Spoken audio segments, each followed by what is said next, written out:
भाग्यश्री आणखी एका नवीन ब्लॉगमध्ये तुमचं मनापासून स्वागत करते. कसे आहात तुम्ही सर्वजण? आशा करते की तुम्ही सर्वजण मस्त आनंद देत असाल. तर आमच्या गावात बसलेला आहे सप्ताह आणि मी आणि ताई चाललेलो होतो गावात. मी चालली होती पारायणासाठी आणि ताई चालली होत्या स्वयंपाक करण्यासाठी. तर आज येऊन पोचलो आणि गावामध्ये आणि ते छान असं मंडप वगैरे टाकलेला होता मंदिराच्या इकडं. त्यानंतर बायांचं इथे चपाती करायचं चाललं होतं काम पंक्तीसाठी, रात्रीच्या जेवणासाठी चपात्या वगैरे. आणि इकडं पुढच्या साईडलाच माणसं नाश्त्याची तयारी करत होते, चहा वगैरे. आणि कणकी मळून घेतल्या बायकांनी आणि नंतर मग चपात्या करायला लागल्या सगळ्याजणी. तर ज्ञानेश्वरी पारायणाला आणखी सुरुवात झालेली नव्हती, कारण पहिला दिवस असल्यामुळे थोडासा वेळ लागत होता सगळ्याच गोष्टीला. त्याच्यामुळे मग मी पण बसले ते गोळे करून द्यायला. तेवढीच म्हणलं आपली काही थोडी मदत. मग गोळ्या वगैरे करून देत होते आणि इशू घेत होते या सगळं घेऊन.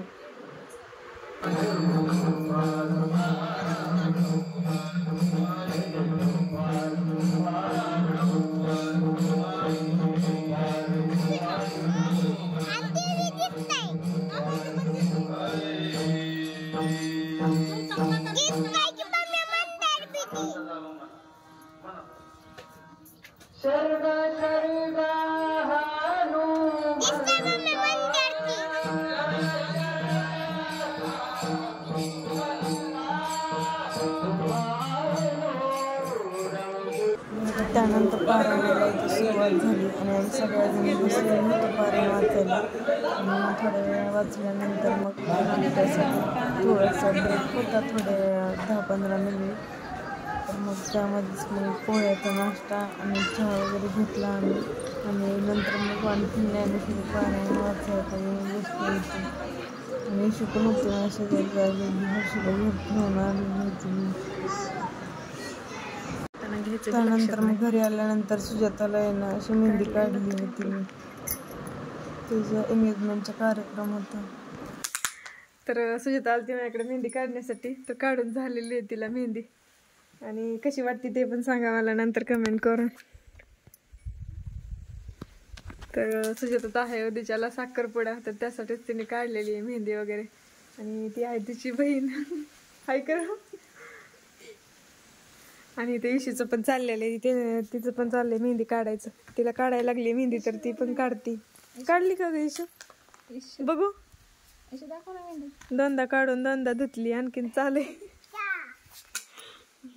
त्यानंतर मग इव्हिनिंगच्या टायमिंगला हे गुलाबाचं रोप आणलेलं ते लावून घेतलं इथं मी. आणि रात्री आम्ही सप्त्यामध्ये जेवायला गेलो होतो, तर छान असा बेत होता जेवणाचा पण सप्त्यामध्ये. आणि हा दुसरा दिवस आहे आता पारायणाचा. तर त्या दिवशी पण सकाळ सकाळी चाललेली होती मी पारायणासाठी.